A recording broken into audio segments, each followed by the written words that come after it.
Good morning, good evening, everyone. This is Luda Kopkina with GAI Insights.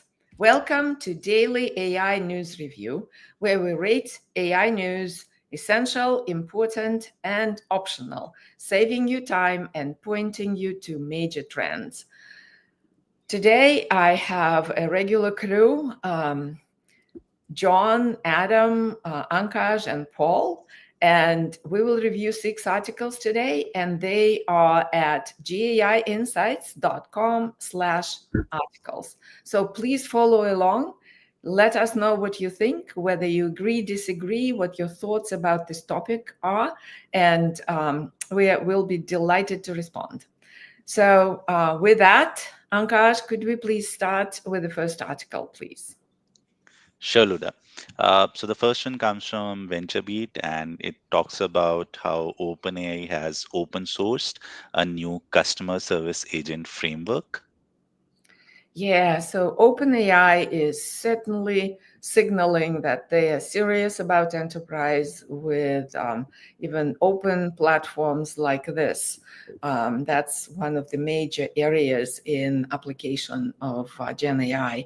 What did you think about this, Adam?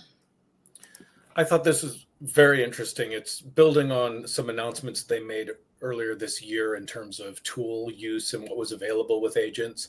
But this is just a dead simple blueprint. And I'm on the edge between important and essential. Potentially essential because it makes it so straightforward and it's so consumable. As an open source framework, they're sending a very clear message that they just want people to get building. It gives you a front end and a back end where you can chat, and then you can actually watch and see visually as it's orchestrating and it's using the tools. But then they also give you the back end and everything, so you can know how to build one of these, or by example, then build a use case where you have other agents and you're orchestrating other things. It's just a really smart playbook and a really good move from OpenAI.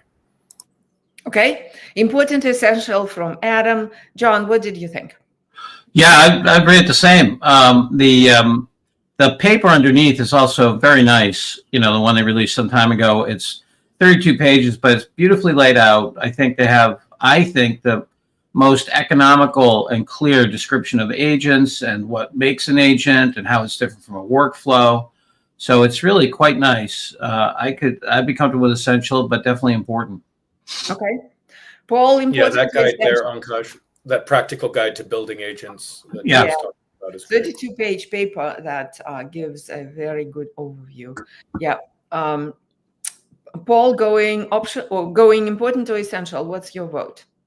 You know, I'm more on the essential side. It's OpenAI is continuing to impress me how much they're leaning into enterprise and how much enterprises are picking up. We have a briefing with them today on our buyer's guide, and I was reviewing our notes from when we talked with them last fall, and they were very leaning much more towards B2C last fall because of Llama and everything else. So they really are getting their sea legs in the enterprise. Yeah. Okay. So essential it is. Ankaj, okay with essential? Yes, Luda. Okay, great. Essential it is. Let's proceed. Okay, the next one comes from CIO Magazine and talks about how Zoho has unveiled Zia Hubs, which is their answer to Copilot and Duty for unstructured content intelligence. Yeah, Zoho is a large company headquartered in Chennai, India, with 1.1 billion in revenue, with 700,000 customers across many countries.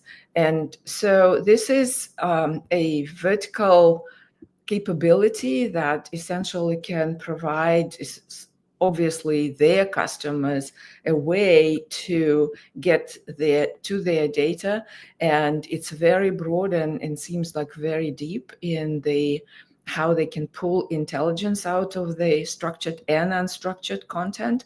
So this is a great move for Zoho. They want to get others to sign up. That is a questionable thing, but in my mind, so because there are many competing solutions out there. So I rated it as optional, actually. So, but would be interested to hear what other people think. John, what did you think? Yeah, I was on the fence. This issue of unstructured data is huge. Zoho has got a very competitive offering, especially for small to medium-sized businesses. I think it's interesting strategically. I think that a lot of times we get clickbait titles. I think this title actually, is reasonable about vertical integration. Sorry, not the title, but the first part of the article talks about how they vertically integrate to hold on to their customer. Yeah, I mean, I'm on the fence. I could go optional or important, not essential. Okay, Adam. I was on the optional side. By their own admission, between what's going on with Copilot and Google's Duet AI, this is a very competitive space, and they are far from being a leading player in it. It's good that they're in some ways playing catch up, but these are capabilities that are already in market, and it seems more like a press release in some ways, just trying to get people aware that they're out there. Hey, look, we're a competitor to OpenAI. It's like, to Microsoft. Okay. Good capabilities though for their current customers. Right? Yeah. Okay, Paul. Optional, important. What do you think? Oh, they're very optional. I mean, every software company wants to have their own store, wants to have their own ecosystem, have all the people flooding to put the products in there. That is a really tough game. That's power play, and this is a product announcement, so optional. Okay, optional. Let's proceed then. Okay, the next one comes from Anthropic, and it's a case study about how Solvely AI transforms global learning with Claude. Yeah, focused on a very somewhat underserved segment with a great tool showing quite significant results. What did you think about this, John?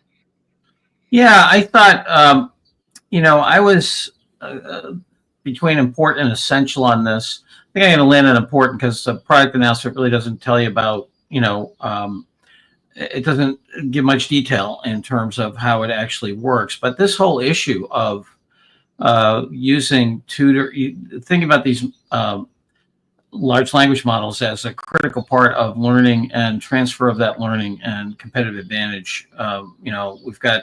I've done a couple of things on this. One is a talk on Socrates at scale. I mean, I think that the most important two things out of large language models, I believe, are going to be how we transfer knowledge and learning, and how it changes the nature of discovery, especially in science and math. And I think those are going to be the biggest impacts on society. And this is right in the middle of that. So I'd give it an important. Okay. Important rating from John. Adam, what's your thinking here? Yeah, I was actually between optional and important. Exactly as John said, it doesn't actually say anything about how they did it. And to an extent, it's an important topic, but there's very little in this that actually has to do with why the LLM under the hood being Claude mattered. It's amazing what you can do with Gen AI, but this is really Claude trying to get press because someone has been very clever in how they've built a solution around large language models for education, and it happens to be that they're using Claude as the engine for it. So it's a mutually beneficial relationship, but it doesn't really help me at all as an enterprise leader in knowing anything else about how I move forward or what I'm supposed to do with this information. Unless you want to adopt an educational platform for AI, and you can use the guts of this to do that. But yeah, okay. Is this an open source or something that's available for people to? I don't think so. No, I don't believe so. Yeah, I think that's their special sauce, and we have no information about how they actually use Claude to solve all these challenges. So. Yeah, how could I use this to reproduce it in any way? That was my objection. Yeah, no, I hear you. So, but I think it was intentional on the Anthropic side to actually go and help them to build this platform. What did you think about this, Paul? So we're going optional, important here. I'm with Adam. Optional, not enough detail.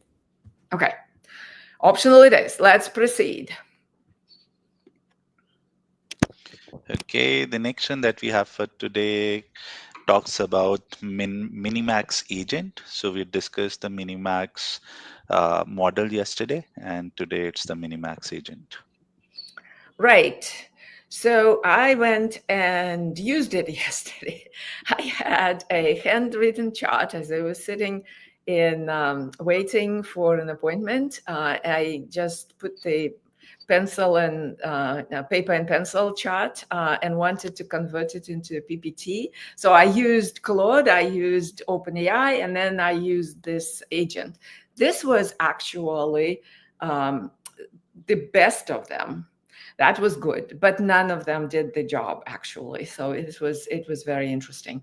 So I feel it's a great capability, but this is still raw. So I actually put it as optional, but willing to listen and maybe important. It's a good effort, and I think it's a standalone capability that many developers can utilize. What did you think about this, John?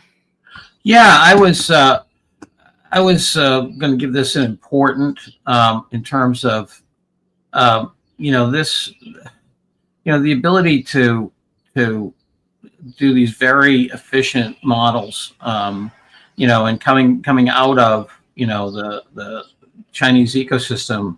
And as I understand this, I think this is the one that's supported by ByteDance Innovation, which funds new companies as well as internal capabilities. And this notion of very efficient small models, agenda, it's just very powerful. So I was going to give it an important. I could be convinced of optional, but it's a full-on race between. Okay. Yeah, it is certainly a race, and it's a very cool trend.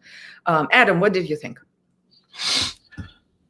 To me, it seems like sort of like we saw before. It's a smaller player in a very, very competitive space.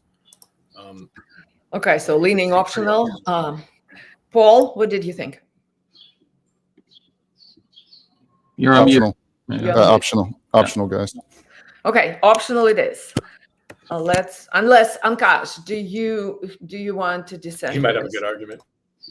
Yeah, Ankash, what do you think? I was between optional and important, Luda, but seeing there are lots and lots of AI agents coming every day. So we have seen Manas AI, GenSpark, there are others as well. So maybe optional because just due to the number of agents that are coming in. Devin and Manus were the two that came to mind immediately, and I was like, yeah. I was also thinking this is not. It's very competitive. Okay, optional it is. Let's proceed. Okay, the next one is a research paper which talks about proto-reasoning. So prototypes as the foundation for generalizable reasoning in LLMs. Yes, I was actually very into this paper. Adam, what did you think? It was interesting. They have an interesting approach, and I personally enjoyed understanding how it actually improved the models. The idea is that effectively across domains, that when it comes to reasoning about solving things, there are actually commonalities that enable models to do that. And based on that theory, they were able to effectively train a model more on this metacognition than the actual tasks itself to perform better as a generalist. Super interesting, probably optional, but yeah, it was a cool read and an interesting concept. Okay, so optional, John? Yeah, for me, it's a bit of a flashback. Prologue. I haven't thought about that language in forever. My God. Back from symbolic AI. I was going to give it an optional. I do think that we're going to see more and more, return of some of the stuff that we did in the 80s in terms of, the interaction of symbolic and neural approaches. And I think that's just the beginning of it. So, it's like bell bottoms. Wait long enough to get back into style. Yeah, so what they've done here is use Prolog and PDDL, like John said, flashback, and in an interpretive mode, come out with a prototype, and they amassed a 4,000 prologue cases and 2,000 of PDDL cases. And on that, they built those prototypes. So instead of doing the pairs, how you teach the model, they've elevated it to these prototypes and then trained the models. And the results are quite impressive. They did, so the uptick in understanding and reasoning were 5%, 6% in that space, 4%. So this is not shabby. And I was actually between optional and important, because I think leaders need to know that this is coming as a trend, that these the post-training can be way more efficient and way more productive as we go forward. But I'm okay with optional. Paul, what did you think? I was an optional. I mean, I think this was another really good example of kind of carburetor refinement of a deep technical application. So there's just thousands of these little improvement areas, and this is one. Algorithmic improvement. Okay, optional it is. Let's proceed, Ankash, please. Okay, the last one that we have for today comes from Tencent, and it's their Hunyan 3D 2.1 model. Yeah, stunning images and stunning speed. What did you think about this, Ankash? How did you rate it? So Duda, I was between optional and important for this one. So this is a great model. This is open source, so everything, including model weights, training inference code, data pipeline, everything is open. So you can use them to fine tune any ways you want, and it runs on consumer GPUs. So a great model for anyone who wants to try these new set of models. But then again, that particular it being a Chinese sort of model comes into picture, so that makes it a little less useful or relevant for the enterprise audience if they are afraid of the Chinese models. But yeah, between important and optional. Okay. All right. Adam, what's your take? Same as those other two. Another incremental improvement in a crowded space from a smaller player. They have a great product. I went on and I was playing around with it today, and it's pretty fast. It's pretty cool. It does really nice textures. Optional news. Optional news. Okay. Going optional, Paul, John, in dissent on that? No, but I think it's another example. We see this frequently of just how the barriers to entry for new products and innovation is so low. So I think we're going to continue to see this trend of just an explosion of options on every different problem space. Yep. Yeah, I think, Ankash, you want to talk about, as you say, we often take the Chinese models and give them optional. Say more about, what do you think of those dynamics? Yes, so John, over the last few months, we have seen increasingly better models coming out of China, right? Increasingly better performance at par with all the top models that we have from the US sort of companies. And they are relatively cheaper. They have developed those models at relatively less price compared to what the proprietary labs are doing.